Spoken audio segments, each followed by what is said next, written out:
After finding out about her affair, I packed up and took off for the hills, needing to put some distance between myself and everything I thought I knew. I'm not entirely sure why I'm writing this now, but with all that behind me and life having moved on, maybe my story will help someone else see the signs I missed. Back in summer of 2021, I learned the truth about my wife's infidelity. We had been married for 3.5 years at that point. My job was contract-based, meaning I had to travel frequently, but when I wasn't on the road, I worked from home. My wife, on the other hand, had a high-powered job as a director at a technical sales firm, which came with long hours and a lot of networking. Despite our hectic schedules, I always felt we had a strong marriage, at least, that's what I believed. Things had started feeling strained, though, likely due to my time away and her increasing workload. A little background. I first met my wife, now ex, at a barbecue hosted by a mutual friend about 5 years ago. From the moment we struck up a conversation, the chemistry between us was undeniable. Honestly, I felt like I had hit the jackpot. She was gorgeous, articulate, and way out of my league. And yet, for reasons I never quite understood, she was drawn to my rough-around-the-edges personality. Once we started dating, we were practically inseparable. Every time we met up at each other's places, things got intense fast, clothes hitting the floor almost immediately. After 1.5 years of dating, we made it official and moved into a spacious apartment, saving up to buy a house together. For the first 3 years, everything seemed great. I was still completely smitten with her, but something started shifting. She began picking fights over small things, and every time I questioned her increasingly late nights and frequent work events, she got defensive. She insisted this was just part of the grind, paying her dues as she climbed the corporate ladder. That was her excuse, anyway. According to her, I had no room to talk, considering my own travel schedule. I told her I was more than willing to cut back on work trips if it helped, but in reality, I was already only away for 3 or 4 days every 5 weeks.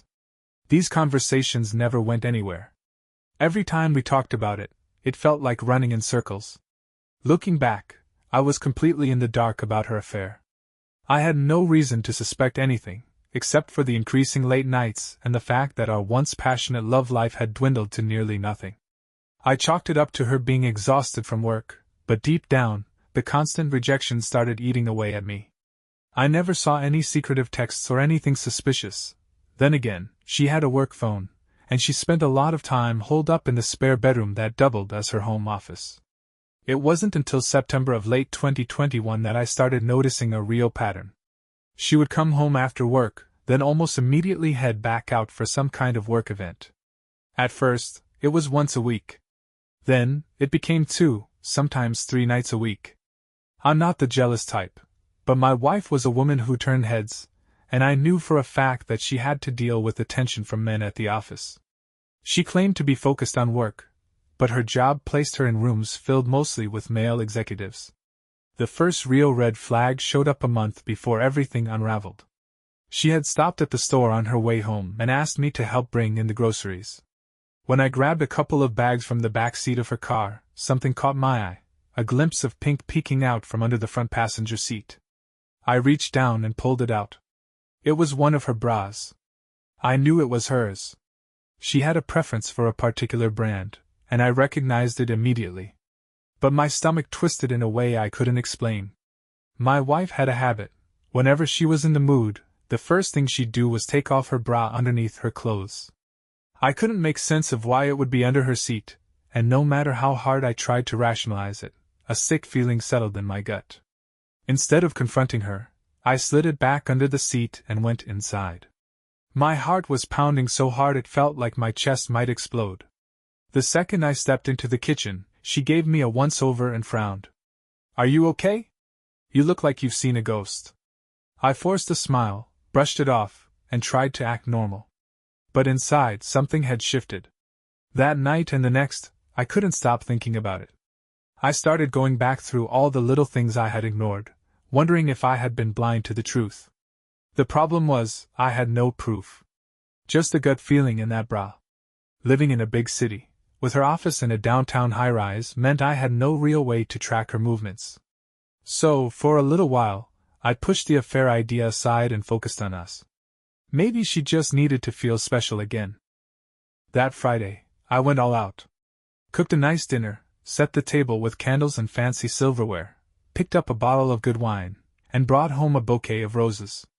When she walked through the door, I pointed at the setup, waiting for a reaction. She smiled at me, but it wasn't the kind of smile I was hoping for. It was almost apologetic. "This looks amazing, babe, but I already made plans to meet up with some coworkers tonight." She said she could grab a quick bite with me before heading out, but first, she needed to shower. I felt like the ground dropped out from under me.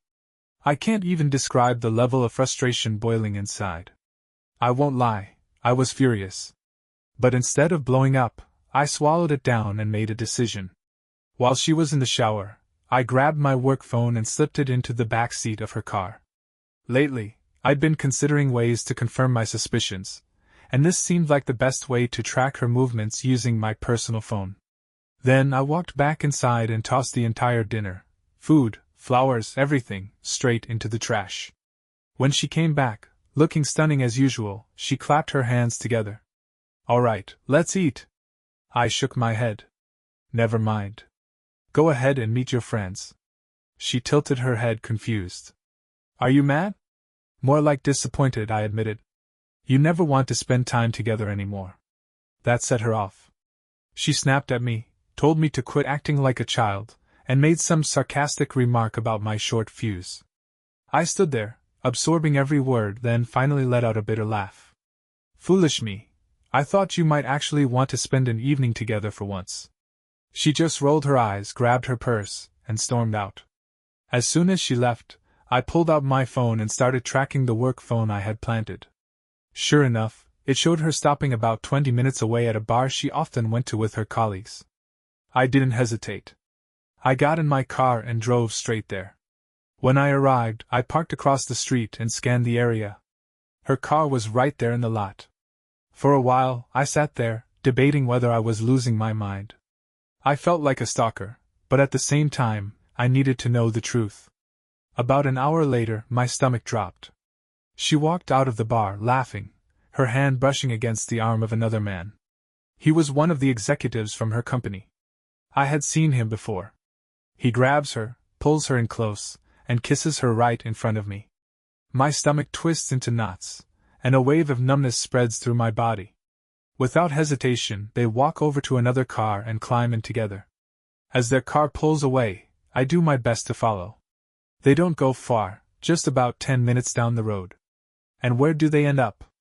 You guessed it, a hotel.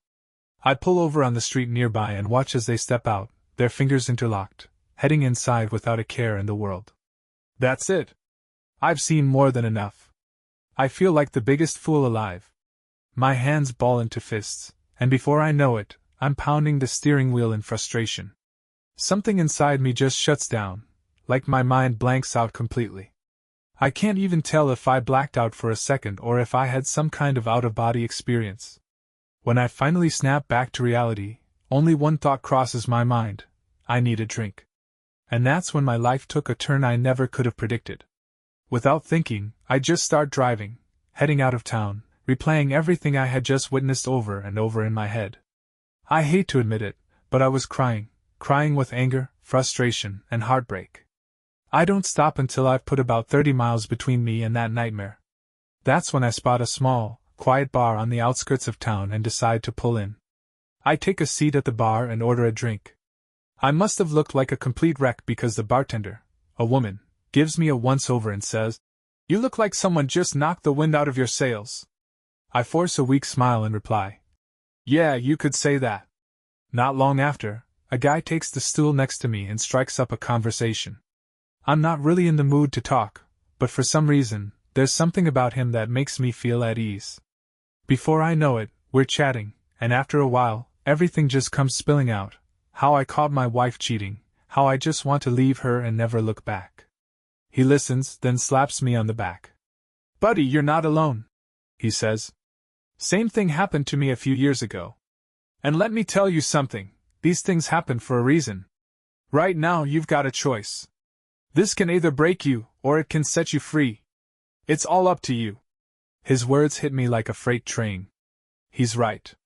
I mean, yeah, I'm hurting, but I've always been the type to see things logically. And when I look at it that way, he's making perfect sense. We introduce ourselves. His name is Luke. He's a laid-back country guy, the kind of down-to-earth person I naturally respect. Then he asks me something that I hadn't even thought about yet. So, when are you moving out? The question catches me off guard. Up until that moment, I hadn't even considered my next step. I just knew I couldn't stay with her anymore. Every instinct in me was screaming to get out. Luke leans in, his voice dropping just a bit. Look, I know this is a tough spot. I've been there. But listen, I've got a travel trailer sitting on my property. It ain't fancy, could use a little fixing up, but it's livable. Why don't you come check it out? If you think you could see yourself staying there, even just for a while, I'll make you a deal on it. I even have a good piece of land where you could park it. You'd be doing me a favor keeping an eye on the place. It takes me a second to process what he's offering. The bartender, who's been listening in, chimes in with a smirk. Hell, honey, if I had the chance to escape my crazy ex-husband back in the day, I'd have jumped at the opportunity to live in a trailer, or anywhere, to get my head straight. I feel like I've just stepped into some kind of twilight zone. But maybe, just maybe, this is exactly what I need. I tell Luke I'll think about it, maybe come check it out. We part ways after a bit, making plans to meet at his place in a few days. And for the first time since catching my wife in the act, I feel like I have some control over my life again. Sure, my heart is shattered, but now I have a potential way out of this nightmare. One thing is for sure, I will never, ever take her back. Cheating is something I've always considered unforgivable, and now I know that for a fact. That night, I get home after Samantha. I sit on the couch, still trying to wrap my head around everything. She walks out of the bedroom and asks, "Where have you been?" I look her straight in the eye and ask, "Where have you been?" She hesitates for a split second but quickly recovers. "You know, I went out for drinks. I don't dance around it. Are you having an affair?" Her eyes widen for just a fraction of a second before she regains her composure. "No," she scoffs. "Why would you even ask me that?" I lean back, my voice steady. "I heard you might be involved with someone from work." Her expression hardens. "Who told you that?" I shake my head. "Someone I trust. But I'm not giving names." She rolls her eyes. "You're being ridiculous," she snaps. "You've been drinking, and now you're imagining things." Then she crosses her arms and fires back. "Where were you?" I keep it simple. "Out at a bar, having drinks with some friends." She stares at me, as if trying to decide whether to push the issue. But instead of pressing further, she turns and walks back to our bedroom, shutting the door behind her. I don't follow. I can't. Instead, I stretch out on the couch, unable to sleep. My mind keeps replaying the image of her with that guy, laughing, touching, kissing. It makes me sick. But then, my thoughts drift to Luke's offer. The idea of that trailer, of getting out, feels like the first real breath of fresh air I've had all night. By morning, Samantha and I barely speak. The weekend passes in forced silence, both of us pretending like nothing happened. But I know things will never be the same again. A few days later, I meet up with Luke. His place is incredible, a sprawling ranch with wide open land. The trailer? Honestly, it's pretty nice. It's a 26-footer with everything a person needs to live comfortably. It reminds me of a time back in college when I took a road trip with some buddies in a travel trailer. I actually loved that experience. I make Luke an offer, and he accepts. To be honest, I practically steal it from him. He gives me directions to the property where I'll be setting it up, so I drive over to check it out. It's beautiful, surrounded by trees, scrub brush, and bordered by hiking and biking trails. Off in the distance, I can see the foothills of the mountains. There's even a small shack on a hill where Luke keeps an eye on the land. Water and electricity hookups are already in place. Luke says he'll haul the trailer over and set it up for me. In the meantime, I try to get Samantha to admit the truth. But every time I bring it up, she doubles down on the lies.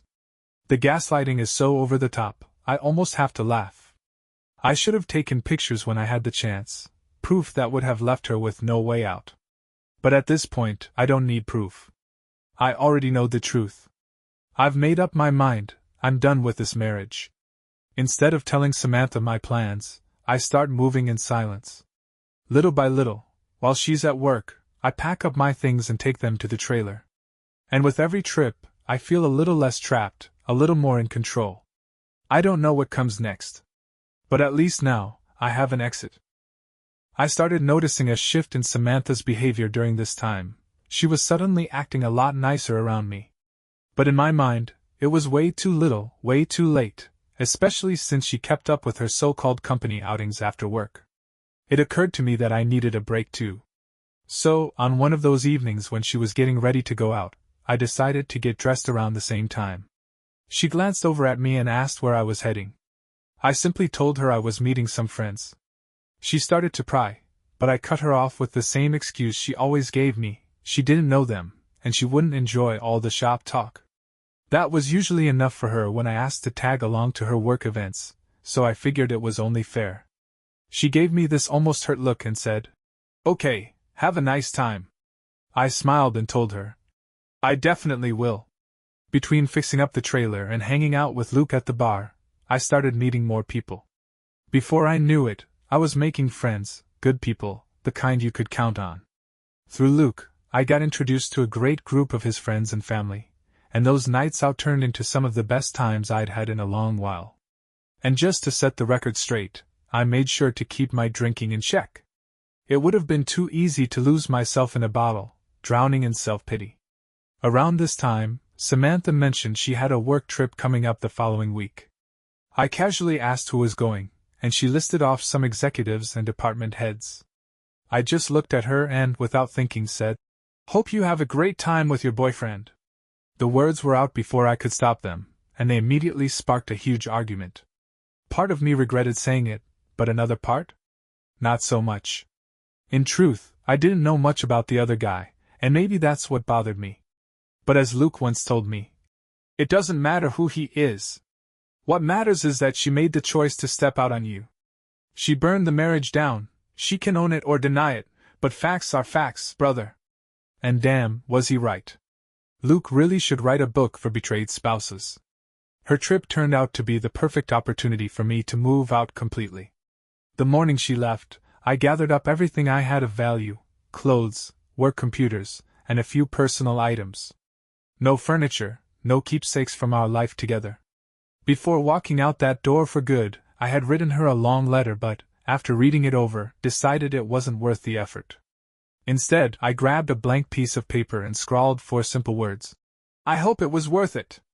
I placed my wedding ring on top of the note, left it on the kitchen table, and walked out.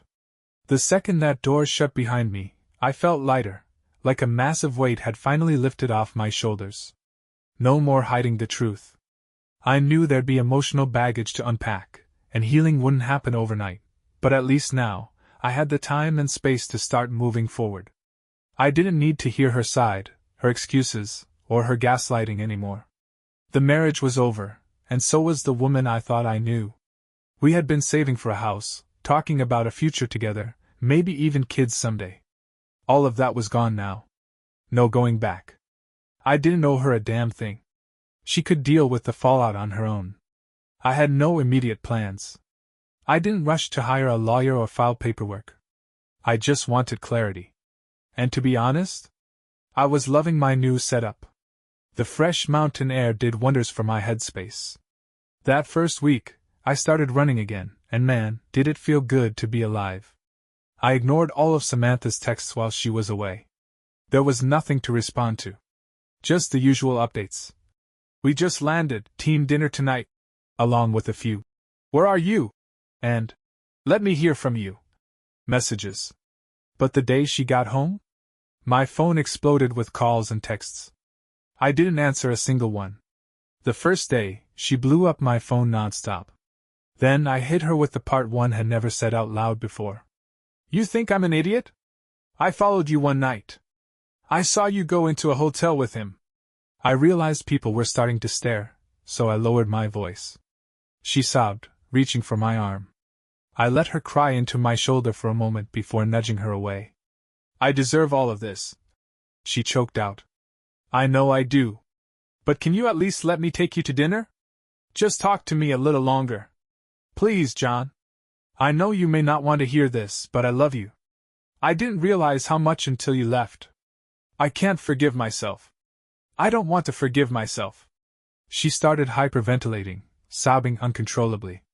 I sighed and pulled her into another hug, trying to calm her down. And in that moment I realized, yeah, I had broken her heart just as much as she had broken mine. We walked for a bit until things settled. Then I asked, "How did you find me? Did you hire a private investigator or something?" She actually laughed a little. "No, but I thought about it." Then she admitted the truth. She had run into Rachel, a mutual acquaintance, a couple of weeks ago. Samantha had asked how I was doing, and Rachel let it slip that she had seen me around. Samantha managed to get every last detail out of Rachel, despite her reluctance to spill anything. Rachel had tried to keep her word, but my ex was relentless, pressing her until she caved. Not that it mattered much. Rachel didn't have specifics, only that she'd seen me around this town and that I lived somewhere nearby. That was all Samantha needed. She started showing up here on her days off, hoping to run into me. When she admitted that, she turned red, clearly embarrassed. I couldn't help but chuckle. Damn it, Rachel. You just couldn't keep your mouth shut, could you? Since we were already in this mess, we went ahead and had dinner together. We picked a small, cozy place with outdoor seating. I made sure neither of us drank. I wasn't about to let alcohol play any role in softening my resolve. I knew how easily emotions could twist under its influence, and I didn't want her claiming she was too tipsy to drive back or using it as an excuse for anything. Surprisingly, we had a decent conversation. It was strange sitting across from her like we were just two old friends catching up, rather than exes tangled in a mess of heartbreak and betrayal. When dinner wrapped up, I walked her to her car. That's when she really started pushing. She wasn't ready to say goodbye yet, and didn't even try to hide it. She pressed hard, begging to spend more time with me, even suggesting we go back to my place. I shut that down instantly. She swore up and down that she hadn't been with anyone else since I left, that I was the only man she wanted, and that she'd do whatever it took to prove it. I wasn't moved. It was way too soon. Hell, maybe it would always be too soon. She pleaded for another chance to see me, but I wouldn't commit to anything. The only thing I gave her was my new email address. That was it. When she asked for my phone number, I flat out refused. "If I give it to you, you'll just blow up my phone with texts and calls." That one stung her. She got teary-eyed, but I didn't budge. Before she drove off, she told me she'd be back in town next weekend if I wanted to meet up. I didn't answer. She said she'd email me with the details anyway. Then, just as I thought we were done, she hit me with something unexpected. "If the roles were reversed," I asked, "would you forgive me?" She hesitated. Really sat with the question, mulling it over before answering. "Yes," she finally said. "But only if we went to counseling, talked through everything, and built a solid foundation of trust again." "Okay," I replied. "Maybe I could consider that, in 5 to 10 years. To my surprise, she didn't even flinch. "If that's what it takes, I'll wait." Then she took my hands in hers, looked me dead in the eye, and said with complete conviction, "God damn it, John. I will always love you, and I'll do anything to prove it." And with that, she left. I won't lie, her words stuck with me. I could tell she meant them. But no matter how much emotion she poured into them, I couldn't see myself going back.